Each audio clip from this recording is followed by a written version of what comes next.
All right, so before we had map 1, the holding quarters, now we have map 2, the slave cells. Oh, the holding cell and the slave's quarters. I was wondering if I should just say the level title that comes with 90s first-person shooters. But, you know, we have the wikis, but I just thought maybe I could introduce it that way if I have nothing else to say. Maybe not. Maybe it was just part of a bit and you didn't know about it. Can you liberate humanity? It's weird how the next text that loads kind of just goes in fast. I'm sure. Look, there's loading texture. Duh. Come on, guy. Get with the program. Yeah. If I had to critique this level set, actually, well, I think some of its faults kind of counterpart the other faults. So if it gets like too tough, I find that the levels are short enough to compensate. I feel this is the same with Plutonia, except for maybe a few levels that are particularly long, just for the sake of being long.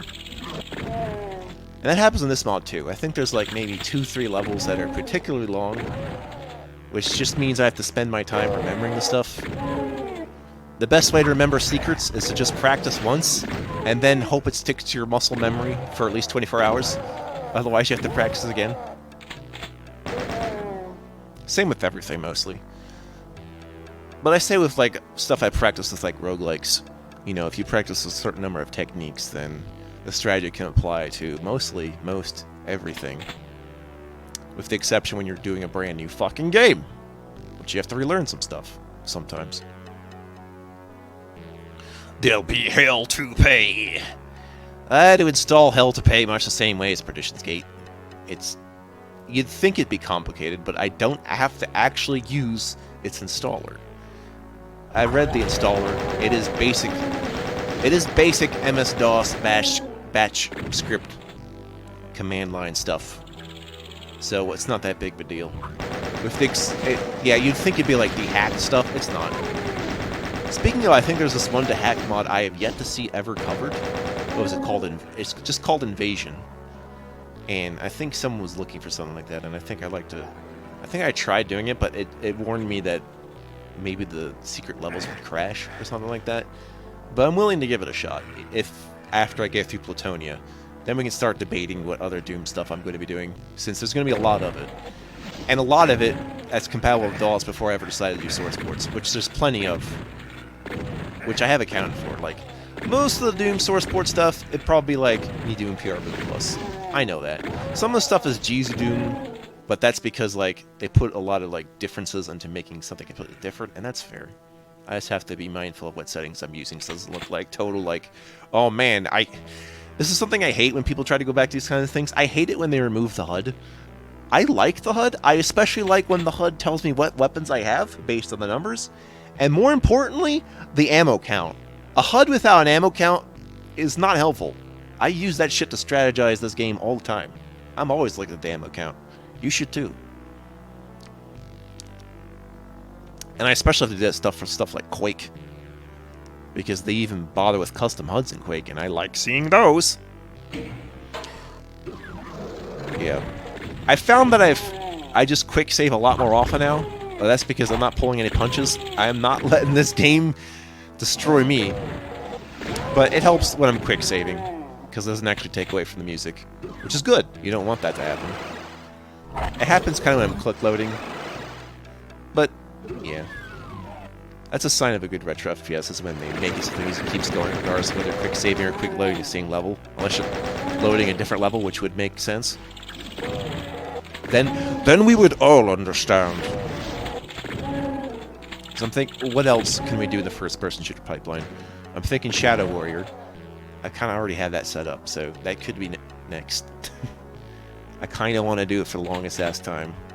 And then after I do Shadow Warrior, we can start doing some more extra stuff, like, you know, Plutonia. Some other Shadow Warrior expansions, some Duke Nukem 3D expansions, more Quake expansions. I still have Mission Pack 2 to do. But again, all this stuff, it just goes higher up the pipeline. So it's probably going to be Shadow Warrior than Plutonia, most likely, in terms of what my next first-person shooter playthroughs will be. Because it's high time I did some Shadow Warrior. Let's be honest. That game is great. As for the other stuff, looks like I've got, I've got requests for Platonia. I've got requests to do Classic Mario World 2 again. Which, yes. Yeah, we'll get right on that. As soon as I get through another thing, like, I've been trying to do stuff I've already done, as well as try to add some stuff you haven't seen me do yet. Like, recently I put up that Anton Blast video, just because I realized, hey, I should be doing more Wario playthroughs. If that becomes a thing. I hope it becomes the next, like, trend in indie games, much like Vampire Survivor was. I'm kind of sick of Vampire Survivor likes, but they're good to, like, you know what they're good for? They're good coffee break games. So if you don't want to think for, like, 15 minutes or half an hour, it's perfect. So, you know, if you're having, like, if you're at work and you need, like, a break, you're having a lunch break, that's the game. I think it does that job well. Much like, it's better than an idle or clicker game in that sense.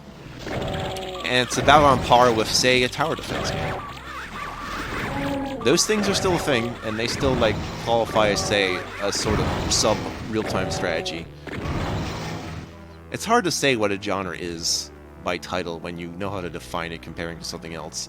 It's the same with first-person shooters lately, when I think it was Half-Life that upped the ante, or just like, well, first-person shooters can be anything, as long as you're in first-person view and you have a gun. And it didn't define what the actual genre of the game it was.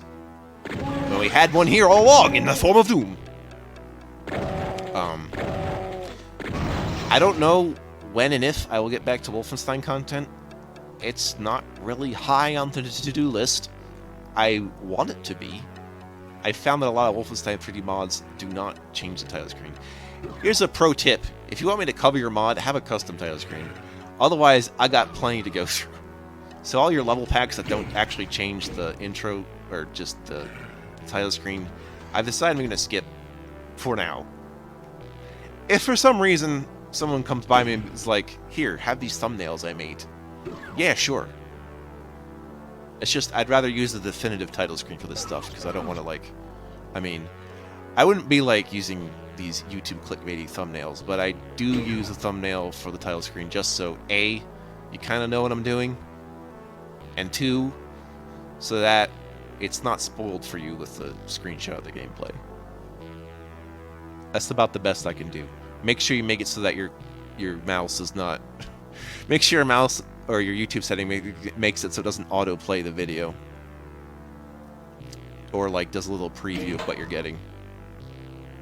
Which is fair for stuff that's clickbait, but people have worked around that and decided to make it spoil at the exact bit that they think is going to be covered. It's like, I see what you did there. Some YouTube channels are especially guilty of spoiling the game, like, a week after it comes out. Now, that's not to say I hate spoilers with a passion, but I feel like if I want a spoiler, I will look for it. You do not need to present it to me. I know where to find spoilers. It's like saying, I'm going to shove porn in your face in the pop-up ad. I'm like, I don't need you to do that. I know where to go. I decide when I get spoiled, not you. That's kind of my attitude on spoilers. Also, when discussing spoils with people, I think it's best to A, limit the spoilers to whatever you're talking about at that time, as opposed to, like, spoilers about another property from left field. You don't want to be that guy. Except I kind of am that guy, because I just take it for granted. Especially if I'm spoiling, like, let's say, old black and white movies. It's like, you had your chance. We all had our chance 3 generations ago. With the exception of, like, say, Sin City or something? Because that's more newer, even though it's black and white style. Or whatever Orson Welles did if we brought back his takes of the black and white genre. Not really a genre, but it's just like, you know, just because a form has been outmoded doesn't mean it can't be done again. Oh yeah, and if you're worried about AI replacing me, no. Although that comes with a caveat, which is I realize AI singled me out when it comes to employment, because if it works better if you're going with the normal acclamations, and since I am anything but that, that works against me. So, you know, one trade-off for another. That's what I've learned. oh well, it's gonna suck. It's like, I'm gonna have to, like, you know, in the next 20 years, Gaming Wolf's gonna have to mentor another Gaming Wolf to take the title. Not that I would stop doing it, but I need to have, like, another person like me under my tutelage, so that when I pass away, they'll be around after they're well and good with what they've done for, like, a few decades before I pass away, and then, like, you know, they can train the next guy. Now, they should have a different username, and they don't have to cover the same style of games as I do. They shouldn't have to do that. Like, if someone ends up being like me, but, like, covers, like, say, more fighting games or real-time strategy or something, genres I don't really cover, I'm not that good, it's like, yeah, perfect, you do that. Or someone is more into JRPGs, like, if that ends up being my yeah, like, that works. Branch out in the genres you're good at, but cover them at great length. I know what I am, I know what my limits are, but I'm also trying to break my limits. In some ways, you can only do that with the help of a friend. Or, not even so much the help, before you even get to that, it's just like the brainstorming of a friend. I found that's my hint to socialize, it's just to create a marketplace of ideas. Brainstorming, if you will.